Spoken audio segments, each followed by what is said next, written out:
What's going on, guys? Nice guy driver. Sitting here chilling downtown New Britain, Connecticut.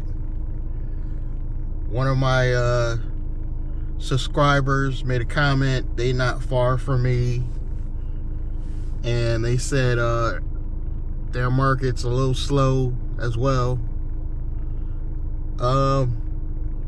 In the past, I want to say July is usually not this slow. I think it's just people really running out of money. I'll be totally honest. I think people are running out of money. Things are getting, a little tight. The crunch is getting tight with the economy. And it's unfortunate, but we're all feeling it. We're all feeling it. It's just, we have to figure a way to either start new apps, new gigs, or come up with creative ways outside of rideshare to make some money. I'm seeing it with all the people I follow on YouTube. They're starting to dabble with affiliate marketing, because they have to get creative. You can't wait on AdSense, and you can't wait for Uber and Lyft to pay drivers fairly. It's just not going to happen. We got to face that reality, do what we have to do to adapt. That's my new word for the day, adapt. So we're going to take a quick little ride. Mind you, I'm closing my gap on where I do drive.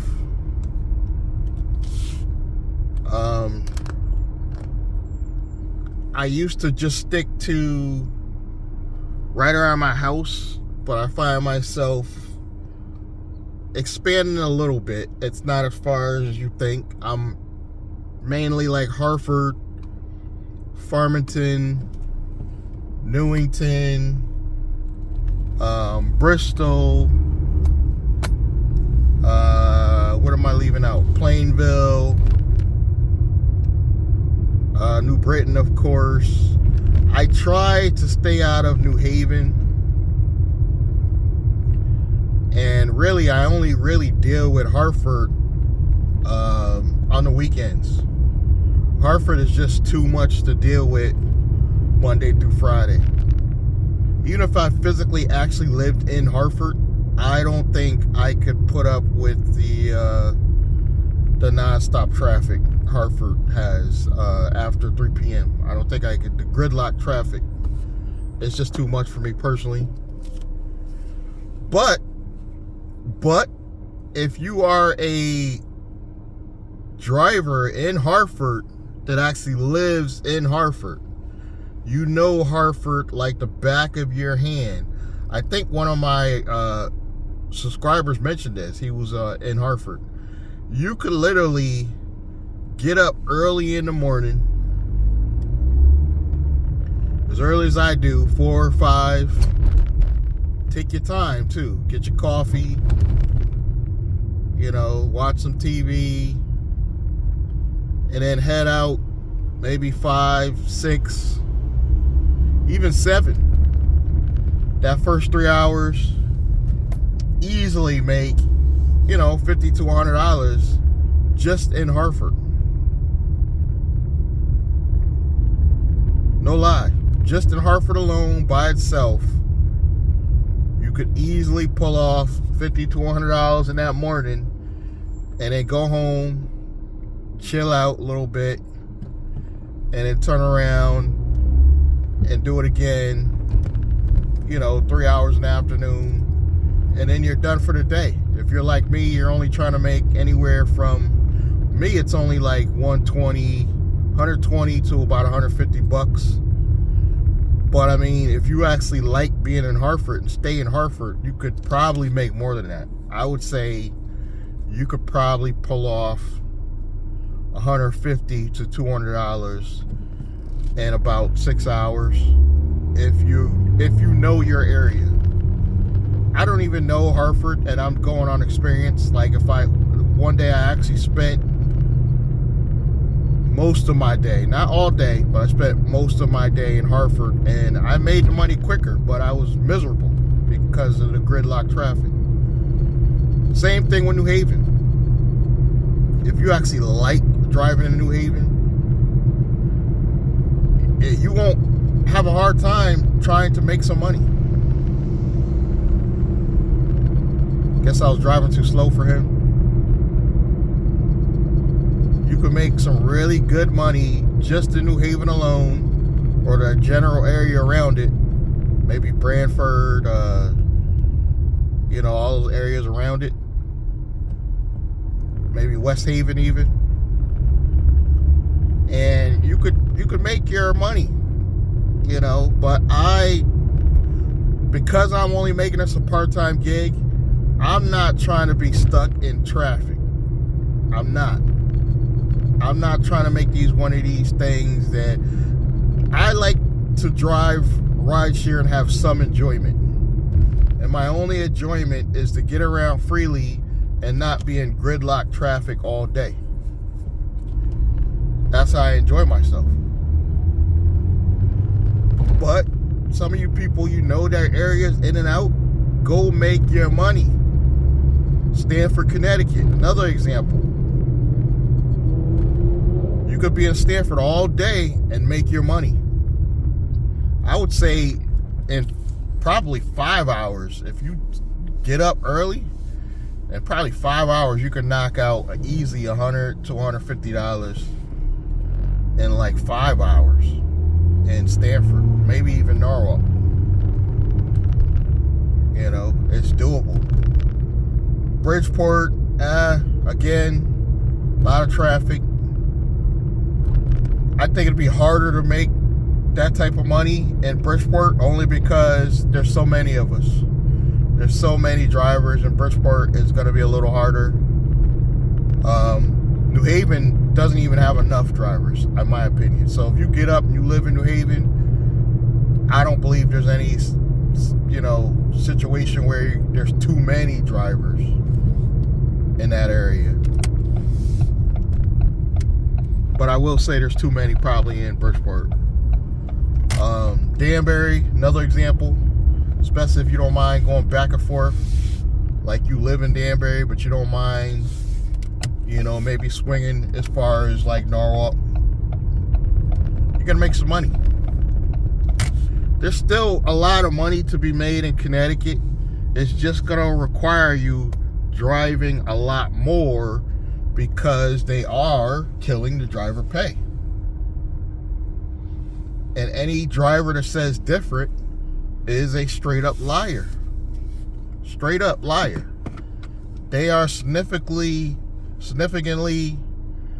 weaving down the driver pay, and it's a crawl. It's a crawl to the bottom. I believe they're nickel and diming us. There's $1 here, $5 there, $2 there.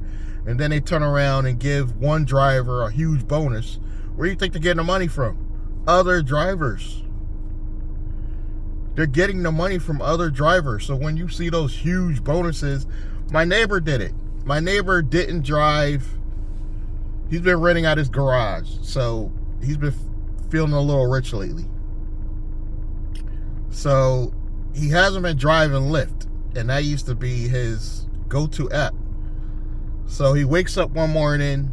Lyft gave him a huge bonus. I think like something like $100. They only had to do like 5 rides, which never happened to me. He only got that because he wasn't driving 2-3 weeks. And I'm telling him, he called me up all excited. Oh my God, you see this bonus I got? You got the same thing. I was like, no, man, it's per driver. There's a lot of factors. It depends. This is an experienced driver. This is somebody who's been driving longer than me. I've been driving 5 years. This driver's been driving 7. You would think he would know the game. But you know why he doesn't know the game? He doesn't watch YouTube. He refuses to watch rideshare content, or YouTube for that matter. He says he's only occasionally on there, and it may be to like fix something on the car, but he's not on there watching rideshare channels. That's why he doesn't know. You can learn experience by watching rideshare channels without being a rideshare driver. This is why I do this. You need to learn this stuff. Here I am talking to a veteran driver that's been driving 2 years longer than me, and he got excited because he got a bonus and he didn't know why. And then he calls me back later that afternoon. He's like, oh yeah, I figured it out. It's because I haven't been driving in a while. Okay. If he would have been watching Show Me the Money Club on the rideshare guy, they talk about it all the time. About how they're going to give you these bonuses when you haven't been on a platform in a while. I want to have that problem. I want to have my private limousine, taxi business, whatever you want to call it, set up so that I don't even have to get on these platforms, you know, but maybe the weekend. You know what I'm saying? And then go back in and get, you know, occasionally a huge bonus because I haven't been on a platform in a while. That's what I'm trying to do, because I don't want to scare any new drivers, but they're hiring new drivers every day. As the economy gets worse, new drivers are jumping on to Uber and Lyft. Why? For the same reason I've been saying in almost every video. It's the flexibility. The reason why they won't get a regular job is they need the flexibility. There's single moms driving. There's teachers driving during the summer. There's professors driving. There's people in between jobs driving, and they got to be near their kids or go back to the house. There's people taking care of the elderly, and they drive in between. There's people that can't get the flexibility with a regular job. This is why they drive. So for all you people that, well, why don't you go get a regular job? Number one, they like driving. Most of us like driving. We don't have a problem driving. We have an issue with, you know, the pay. The pay sucks so bad, it's starting to make some of us hate driving. Now, me personally, I like interacting with people, getting to know people, but I'm not going to sit here and cherry pick the next 5 years of my life just to make ends meet. I've got things in motion. I'm doing stuff online. I'm creating other channels. I'm doing affiliate marketing. Uber and Lyft is not a retirement plan. You guys got to start thinking about your backup plan. What am I going to do next? Even when you have those weeks, especially you drivers that are bragging, oh man, I'm making like $2,000 a month, driving 60 to 80 hours a week. How long are you going to sustain that? A lot of you in your 40s and 50s, even 60 years old, driving 60 hours a day. I mean a week. 60 hours a week. How many more years you want to do that? You got to start thinking about the future. And when you're ready and you're open to follow my plan, the links are below the video. I'm here for you. I'm here to give you other options. You know, there are other options, guys, to make some extra few dollars outside of Uber and Lyft. Yeah, I come out here and complain about Uber and Lyft, you know, because the pay sucks. But the truth of the matter is, I like driving part-time at least. I just know I have to do other things because the pay sucks. Thank you guys for listening to me in my rant. Please, if you haven't already, subscribe to the channel. Click that bell icon and continue to support. Thank you, and I'll see you guys in the next one.